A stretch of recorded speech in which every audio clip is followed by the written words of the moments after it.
Oke, assalamualaikum warahmatullahi wabarakatuh. Waduh, alhamdulillahirobbilalamin. Pokoknya terima kasih kepada teman-teman semuanya yang masih nonton video ini dan kalian masih setia ngikutin video-video saya selanjutnya sampai besok. Sampai kapan itu nggak tahu. Pokoknya selama saya tetap bikin video, kalau yang teman-teman nonton, pokoknya terima kasih semuanya. Nah, kesempatan kali ini saya berada di Bukit Mojo. Bukit Mojo. Waduh, ada lautan awan. Nah, semi-semi ini di atas gunung. Cuman ini tempatnya tuh udah lama nggak dirawat ya, mungkin nggak diurus. Soalnya jarak akses buat ke tempat sini juga agak susah. Bukan susah sih, sebenarnya malah gampang. Cuman agak jauh. Nah, agak jauh dikit aja. Jadi ini tempatnya dulu sebenarnya sini ada panggung, terus panggung dengan background lautan awan yang mantap-mantap. Kalau siang hari lautan awannya itu nggak ada, ya kadang ada kadang nggak. Nah, kita back to topic. Oke. Jadi untuk kesempatan kali ini mau cerita tentang Gunung Prau, tapi lebih spesifiknya lebih ke arah basecampnya, bukan basecampnya, tapi jalurnya kayak gitu. Jadi untuk sekarang ini mau ngasih opini, bukan opini sih, tapi lebih ke pengalaman kemarin. Kan udah beberapa kali yang lewat basecamp ini yang udah di review. Mungkin teman-teman semuanya udah, bukan semua sih, mungkin beberapa teman-teman yang nonton ini udah nonton video yang nge-review trekkingnya kayak apa. Bukan nge-review sih, tapi lebih menjabarkan trekkingnya kayak apa yang lebih mendetail dari channel-channel lain. Nah, ini udah sok-sokan padahal ngeklaim seperti channel-channel padahal mungkin channel lain lebih dari itu ya kalau ngasih trekkingnya. Jadi ini lebih ke ngasih tahu detail dikit, padahal yang lain ada yang lebih detail. Nggak apa-apa, namanya juga sombong ya. Nggak sombong, ini kan baik hati dan tidak sombong, lemah lembut gemulai. Oke, kalau ditanya, ini pertama kali pembahasan kita. Kalau ditanya tentang Gunung Prau itu base camp atau via mana kalau buat pemula itu paling enak? Aduh, ini pertanyaan kayak gini tuh beberapa kali muncul ya sama teman-teman, bukan teman-teman sekitar sih. Kalau yang di komen mungkin jarang ya, mungkin beberapa dari teman-teman semuanya yang udah udah nonton itu mungkin juga udah pernah beberapa kali naik Gunung Prau ya. Nah, kali ini menurutku kalau semisal enak atau enggak enaknya itu relatif ya, tetap relatif. Semuanya itu relatif, nggak ada yang paten. Yang paten itu treknya kayak gini. Nah, itu baru paten. Tapi kalau semisal enak apa enggaknya itu relatif. Kalau semisal kayak gini, kalau menurutku sama beberapa teman-temanku itu perbandingan yang paling enak itu Dorowati sama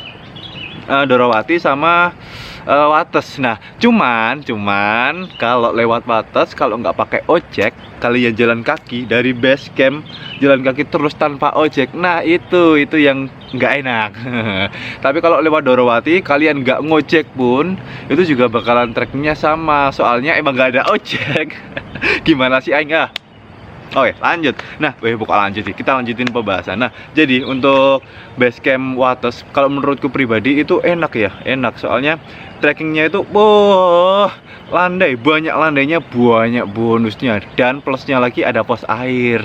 Jadi kalau semisal kalian ke Gunung Prau yang ingin ada pos airnya itu, setauku cuma ada dua, dari Kali Lembu sama Wates. Kalau semisal teman-teman itu ada tahu, mungkin pernah nyobain atau pengalaman yang lainnya dari Wates ataupun dari Kali Lembu, kalian nemu pos air atau tempat yang buat ngambil air yang di area trekking, ntar komen lah di bawah, ngasih tahu. Kan ini berbagi info, sharing ke teman-teman semuanya. Jadi video ini buat sharing. Ntar kalau misal kalian ngomen di bawah sini, ya mana sih ya. Jadi kalian ngomen di bawah sini, terus kalian ngomen, tak balesin. Oh, jadi di sini ada toh kayak gitu toh. Jadi ntar kita tetap sharing bahas bareng-bareng kayak gitu. Oke, kita lanjut ke basecamp Wates. Nah, dari basecamp Wates tuh enak banget. Tapi kalau kalian naik ojek, kembali lagi, kalau semisal kalian gak naik ojek, itu perbandingannya 6:1. Apa yang 6:1? Pokoknya dari kalau naik ojek sampai basecamp, sampai pos 1 itu perbandingannya 6:1. 6:1 itu maksudnya gimana? 6:1 itu maksudnya kalau semisal kalian naik ojek itu cuma 10 menit. Nah, dengerin. Pokoknya kalian kalau naik ojek sampai pos 1 cuman 10 menit. Terus kalau misal kalian nggak naik ojek, jalan dari base camp sampai pos 1 jam atau 60 menit. Jadi perbandingannya 10 banding 60 menit, atau bisa dipangkas saja lah jadi 6:1 kayak gitu. Cuman kalau udah sampai pos 1 menuju puncak, itu trekkingnya enak banget semuanya. Jadi kayak serasa cuman jalan di sekitaran rumah-rumah kalian. Kalau rumah kalian itu ya jalan yang biasa, kalau rumah kalian di atas gunung ya sama aja. Gimana sih aingnya. Nah pokoknya dari pos 1 sampai pos 2 itu treknya enak, landai, naiknya itu pun nggak terlalu terasa banget ya, nggak bikin dengkul kalian lemas-lemas. Jadi treknya itu naik dikit, lama-lama menjadi bukit. Ternyata sampai pos 2 kayak gitu. Jadi pos 2 itu ada, pokoknya ada pohon tumbang gede banget kalau dari base camp Wates ya. Oke, setelah itu sampai pos 3 itu jalannya relatif sama semuanya dari base camp. Dari pos 1 sampai pos 2. Terus dari pos 2 sampai 3 itu relatif sama, hampir sama seperti yang dari pos 1 sampai pos 2. Trekkingnya kebanyakan kayak gitu. Nah, mulai dari pos 3 sampai camp-camp karya terus sampai puncak. Nah, itu baru beda jalur sama yang dari pos 1 sampai pos 2. Cuman yang dari pos 3 ke camp-camp area sampai puncak, nah itu trekkingnya semuanya hampir sama. Jadi perbedaannya itu dimulai dari pos 3. Nah, pos airnya itu di atasnya pos 3 dikit. Di atasnya pos 3 dikit. Jadi, kalau semisal kalian besok ke Gunung Prau lewat base camp Wates, kalian itu nggak perlu bawa air mineral dalam kemasan atau dalam jerigen yang banyak-banyak dari base camp. Itu nggak perlu, seriusan nggak perlu. Jadi cukup kalian bawa air yang cukup buat minum kalian selama perjalanan aja. Misal 1 botol yang 1,5 liter, atau ya secukupnya kalian lah. Kalau pokoknya kalau air minum itu relatif lah. Cuman kalian tetap bawa persediaan botol kosong, kalau nggak jerigen kosong. Kenapa? Ntar kalian bisa isi di atau atasnya pos 3 yang di pos air kayak gitu. Jadi kalian nggak perlu bawa barang bawaan yang berat-berat dari base camp sampai pos 3. Kalian udah dapet pos air yang ntar bisa kalian isi.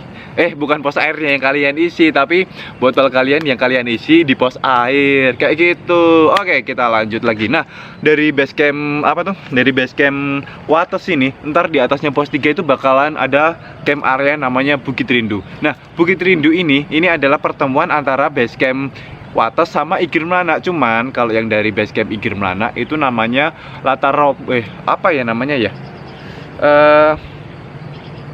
latar ombo apa ya.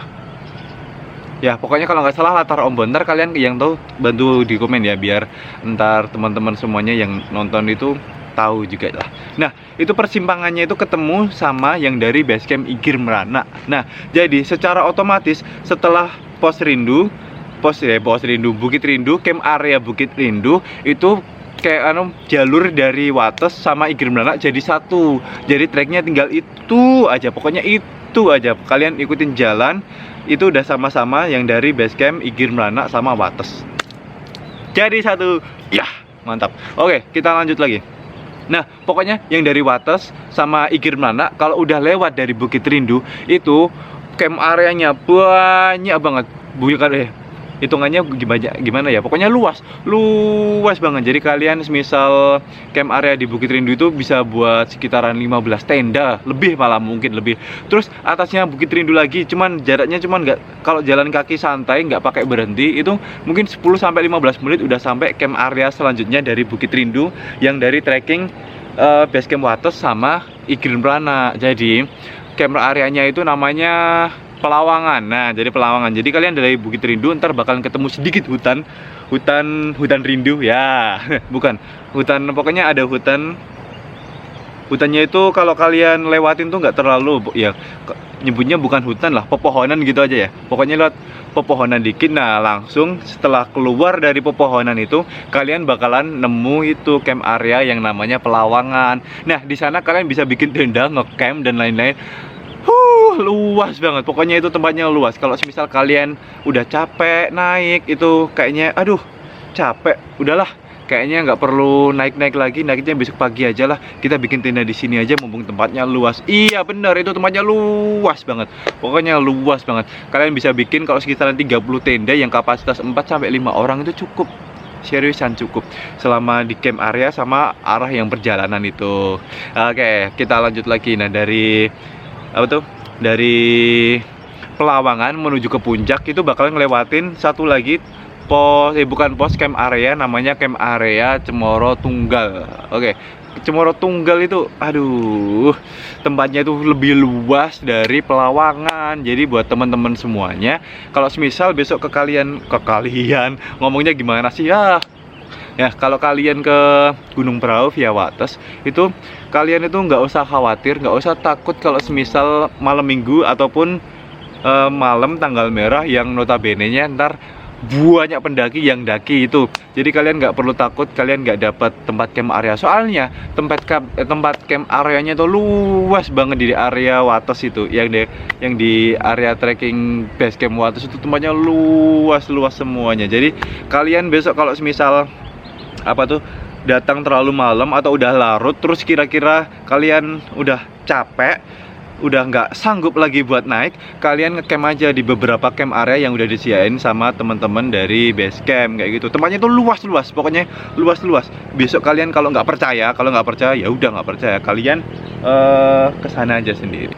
Oke, lanjut. Nah, lanjutnya dari kalau kalian semisal udah capek trekking bawa tas gede-gede kayak gitu, aduh capek, kita ngecamp di sini aja. Nah, kalian itu nggak usah takut ngecamp maksudnya di sini tuh di mana ya? Pokoknya kalian di camp area yang dari base camp Wates atau ketemunya dari Igir Meranak juga, itu tempat camp areanya banyak banget. Nah, pokoknya camp areanya banyak. Nah, kalau kalian udah dari Cemoro Tunggal mau ke puncak atau camp, ntar juga bakalan ketemu dari camp area yang dari base camp Patak Banteng. Nah, jadi dari Patak Banteng menuju puncak ntar jalurnya sama. Nah, untuk Wates mungkin itu dulu, sementara mungkin itu dulu. Ntar mungkin ada lanjutannya sambil cerita dari base camp lain. Nah, untuk base camp lain yang pemandangannya paling mantap. Nah, kalau menurutku Igir Meranak itu, kalau menurutku udah paten sih. Igir Meranak dengan pemandangan yang mantap. Soalnya kenapa? Yang dari base camp Igir Meranak itu trekkingnya itu emang menghadap langsung ke arah Gunung Sindoro sama Kembang, terus hamparan luas kayak gitu. Jadi untuk jalan kaki waktu pagi atau waktu siang kalau kalian beruntung nggak ada kabut, itu trekkingnya aduh dengan pemandangan yang cakep. Pokoknya pemandangannya itu cakep banget kalau dari base camp Igir Meranak. Pokoknya dari base camp Igir Meranak itu yang pemandangannya nggak kelihatan itu cuman dari dari tulisannya yang tulisan Welcome to Jungle sampai pos 2. Ntar setelah itu pemandangannya kelihatan terus dari base camp sampai pos 1, dari pos 2 sampai ntar puncak, itu pemandangannya kelihatan cakep terus ya. Pokoknya kalau misal kalian nyari view dari perjalanan juga, itu lihat base camp Igir Meranak. Nah, Igir Meranak itu base campnya udah paling TOP BGT lah kalau urusan pemandangan. Tapi kalau urusan trekking itu tadi dari Wates, cuman kalian harus naik ojek. Kalau kalian nggak naik ojek, itu bakalan bikin dengkul kalian copot. Ya itu relatif sih kalau dengkul copot atau enggak sih. Cuman kalau dari pengalaman sini ya, ini cerita tentang pengalaman sini. Kalau semisal aku ngomongin fakta tentang pengalamannya sini. Jadi kemarin udah ada datanya tentang pengalamannya sini, bukan opini belaka yang gini, tapi tentang pengalaman sini. Walaupun ntar beberapa kali kita ngomong juga tentang opini ya. Oke, lanjut. Itu kok dari pemandangan yang paling bagus. Nah, kalau trekking paling cepat, kalian semua juga pasti udah tahu lah. Kalau trekking paling cepat dengan jarak yang singkat itu pasti dari Patak Banteng. Nah, Patak Banteng ini base campnya itu rame banget. Pokoknya base camp paling rame Gunung Prau itu menurutku Patak Banteng. Kenapa Patak Banteng? Soalnya akses menuju base campnya itu mudah banget, mudah. Sangat mudah karena base campnya itu nggak terlalu jauh, bahkan cuman beberapa puluh meter dari jalan utama Wonosobo Dieng. Jadi kalau semisal kalian naik mobil atau naik bis umum malah itu sangat-sangat mudah banget buat ditemuin. Kalian tinggal ikutin jalan yang menuju ke arah Dieng, pokoknya dari jalan Dieng dari Wonosobo, ntar bakalan ketemu di pinggir jalan kon Patak Banteng. Itu tuh udah paling paling gampang dicari kalau base camp di area Gunung Prau kayak gitu. Nah, kenapa ini menjadi favorit dan kenapa paling cepat? Karena treknya itu singkat, padat, jelas. Singkat, ini bener-bener singkat kalau menurutku, soalnya jalannya itu langsung naik menuju ke camp area yang di area Patak Banteng yang ada musolahnya itu. Nah, kenapa singkat terus padatnya? Padatnya itu yang dimaksud itu jalurnya itu ya cuman dipadetin area situ doang, nggak ada percabangan, nggak ada kelok-kelokan. Jadi treknya itu cuman lurus naik lurus terus, ntar kita dikasih belok-belokan yang mungkin agak belok zigzag itu cuman di area atasnya pos 3 yang tangga-tangga menuju zona sinyal. Ya cuman itu aja, terus jelas. Nah, kenapa jelas? Soalnya treknya itu emang kelihatan jelas banget, gede. Ada trekking satu yang nggak terlalu gede ya, dari pos 1 sampai OTW pos 2 yang ngelewatin warung-warung, tapi walaupun itu nggak gede tapi treknya tetap jelas banget. Jadi kalian nggak perlu takut tersesat, bukan nggak perlu takut tersesat sih. Jadi semisal kalau kalian ke sana itu kemungkinan tersesatnya itu kecil kalau semisal kalian nggak belok kanan, belok kanan, kiri kayak gitu. Nah, enaknya lagi kalau dari Patak Banteng itu setelah pos 1 warungnya banyak banget. Jadi kalian kalau besoknya jangan waktu naiknya. Ini saran aja sih. Kalau misal kalian naiknya terus kalian udah cari makan banyak, aduh itu ntar bikin perut kalian sutuan. Jadi kayak kram perut kayak gitulah kalau misal kalian mau naik tapi makan dulu, terus belum sampai dicernya kalian udah mulai naik. Itu ntar perut kalian bisa kram. Kalau bahasa Jawanya itu sutuan. Sutuan. Nah, oke, lanjut. Nah, dari area warung-warung tadi, setelah area warung-warung kalian langsung nemu pos 2 dari Patak Banteng. Nah, area pos 2 dari Patak Banteng itu udah di area hutan pinus ya, hutan-hutan pinus yang agak lebat dengan trekking yang mulai menjadi akar-akar.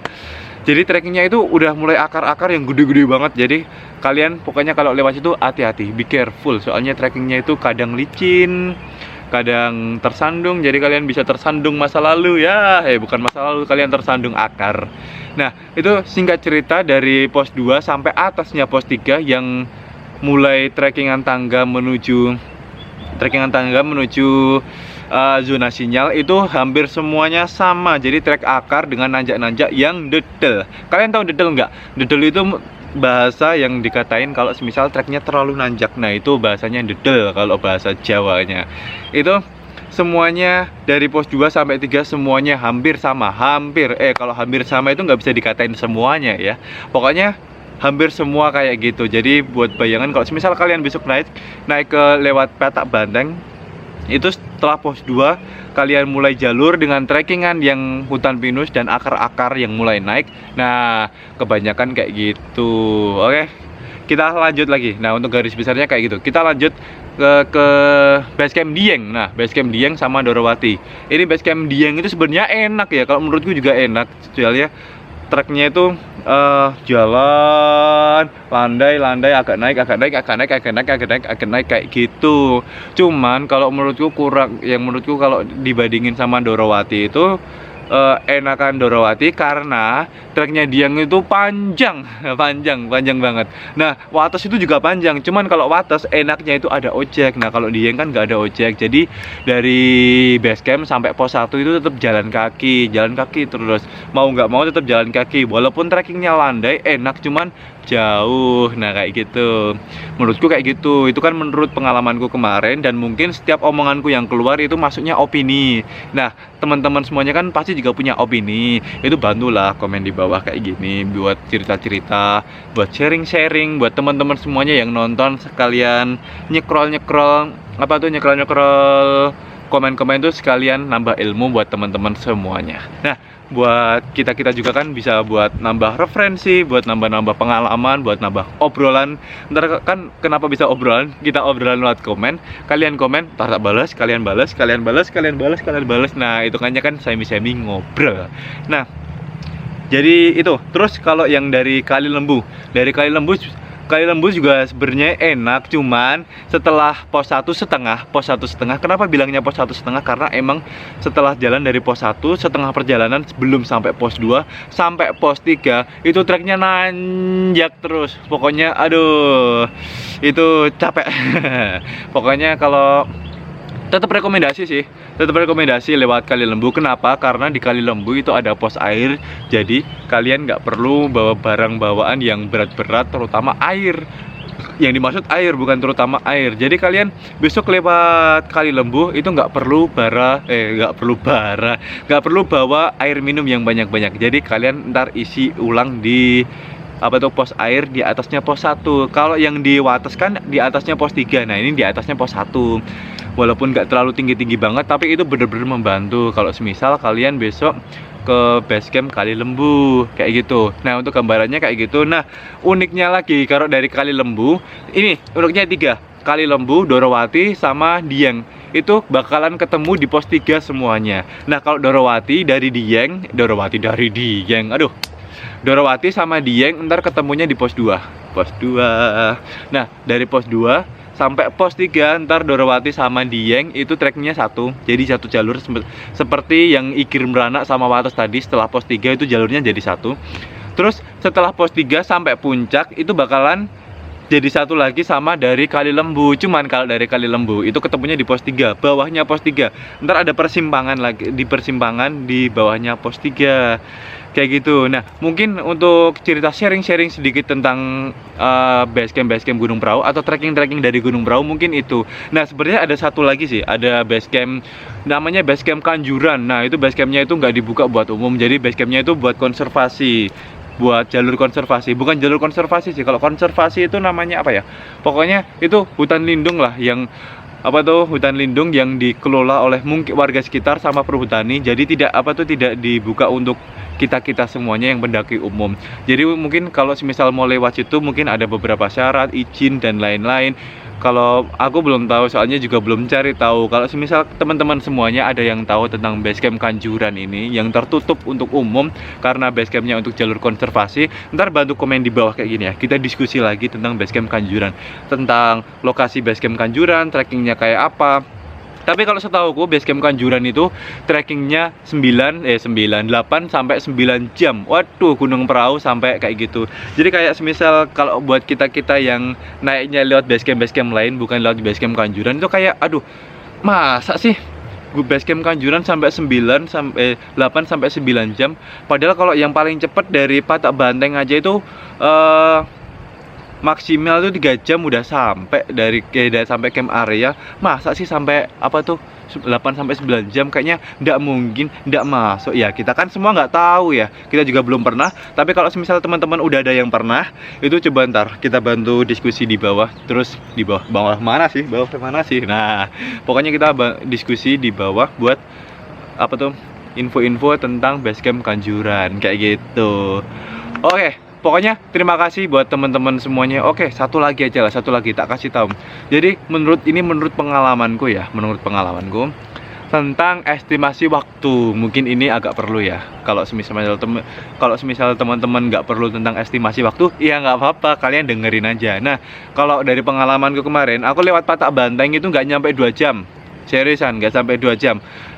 Itu jalan sama temen. Kalau yang aku udah beberapa kali lewat Patak Banteng. Oh, sombong ya. Ya emang lewat Patak Banteng itu relatif tergantung sama temennya, sama barang bawaannya. Tapi kalau menurut kemarin aku udah beberapa kali ke sana, yang paling cepat itu cuma 70 menit. Cuman 70 menit. Ini seriusan. Kalau aku kemarin cuma 70 menit sampai camp area yang ada musolahnya itu. Terus dari Igir Meranak sampai mana ya lebih enaknya? Ya, kita jadiin satu aja ya. Kita jadiin satu yang sampai camp area yang ada shelter sama ada musolahnya itu.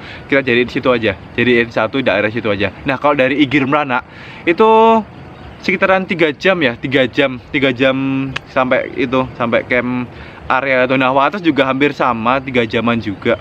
Cuman apa tuh, cuman dari Wates sama Igir Meranak kan ketemu, jadi mungkin gambarannya hampir sama semuanya. Nah itu sekitaran 3 jam. Terus Kali Lembu waktu itu pernah bareng-bareng sama teman-temanku. Aku kalau Kali Lembu cuman baru 2 kali. Yang pertama itu bareng-bareng sekitaran berapa orang ya, 1, 2, 3, 4, 5, 6, 7, 8, 9, 10. Nah itu waktu itu berlima ya sama teman-temanku. 6 sama teman-temanku itu berenang. Nah itu perjalanan ini itu sampai 4 jam, sekitaran 4 jam. Soalnya jalan santai bareng-bareng teman-teman. Kan juga apa tuh, teman nggak semuanya yang menjadi beban. Sebenarnya kemarin waktu sama teman-teman aku yang jadi beban ya. Nggak apa-apa. Oke, terus itu sekitaran waktu sendiri itu cuman 110 menit. Nah kalau sama teman-teman semuanya itu aku jadi beban karena dikit-dikit istirahat. Nah waktu sendiri kenapa bisa secepat itu? Karena mungkin takut ya. takut aduh ini sepi banget ini, oh cepetlah. Nah kayak gitu. Terus yang dari basecamp Dieng juga sama, 100 sampai 110 menit. Cuman nggak sampai 110 menit sih kalau aku waktu itu. Jalannya itu soalnya enak. Enaknya itu naiknya itu nggak terasa, dikit-dikit naik, lama-lama naik ya. Terus Dorowati menurutku itu malah nggak nyampe 100 menit, 90 menit lebih sekian, cuman nggak sampai 100 menit. Terus udah semuanya ya itu ya. Nah untuk estimasi waktu kalau dari pengalamanku kayak gitu, itu waktu yang tak bilang itu adalah waktu tercepat. Soalnya kalau bilang semuanya rata-rata itu nggak bisa ya. Dulu pernah sama temanku, ini temanku bukan teman-temanku, jadi cuman berdua. Itu lewat Igir Meranak itu berangkat jam setengah 6 pagi. Kita niat mau TikTok, jadi kita berangkat jam setengah 6 pagi. Kita baru sampai pos Rindu atau pos 3, camp area Bukit Rindu atau pos 3-nya dari Igir Meranak itu jam 11. Bayangin itu, jam setengah 6 sampai jam 11. Berarti berapa jam? 5 jam setengah itu. Aduh, itu kan soalnya pemandangannya bagus, cakep. Jadi kita berhenti, kami berhenti foto-foto, bikin video kayak gitu. Soalnya pemandangannya cakep-cakep. Nah, untuk estimasi waktu itu tetap bakalan relatif ya, nggak bisa dibikin mutlak jadi satu semuanya sama, nggak bisa. Jadi tetap tergantung sama barang bawaan kalian, logistik yang kalian bawa, sama teman-teman kalian juga mempengaruhi. Jadi untuk teman-teman bisa mungkin motivasi kalian lebih cepat, atau bahkan malah teman-teman kalian yang bisa memperlambat kalian, atau yang paling parah kalian yang bikin lambat perjalanan teman-teman kalian. Nah, contohnya siapa? Contohnya Aing ya. Oke, mungkin sementara itu dulu aja ya, cerita dikit tentang pengalaman dengan trekking yang, terus tentang estimasi waktu, jalurnya kayak apa. Itu mungkin sementara cuman itu aja. Ntar kalau kalian punya opini atau punya pengalaman pribadi tentang menurut kalian mana yang trekking yang paling enak, mana yang trekking paling cepat, atau pemandangannya paling bagus, atau yang lain menurut kalian, itu kalian ntar bantu komen di bawah. Ini menerima semua kritik, masukan, dan saran, bahkan hujatan sini pun menerima. Jadi ntar tetap buat pembelajaran Aing sama teman-teman Aing. Kalau kalian bantu komen, terus ngasih saran, opini kalian, masukan, pokoknya terima kasih semuanya. Nah, untuk itu ini terima kasih buat teman-teman semuanya yang udah ngedengerin ini dari tadi, ngerocos, ngebacot, nggak berhenti. Pokoknya terima kasih untuk semuanya. Thanks for your attention. See you on the next video. Wassalamualaikum warahmatullahi wabarakatuh. Dadah.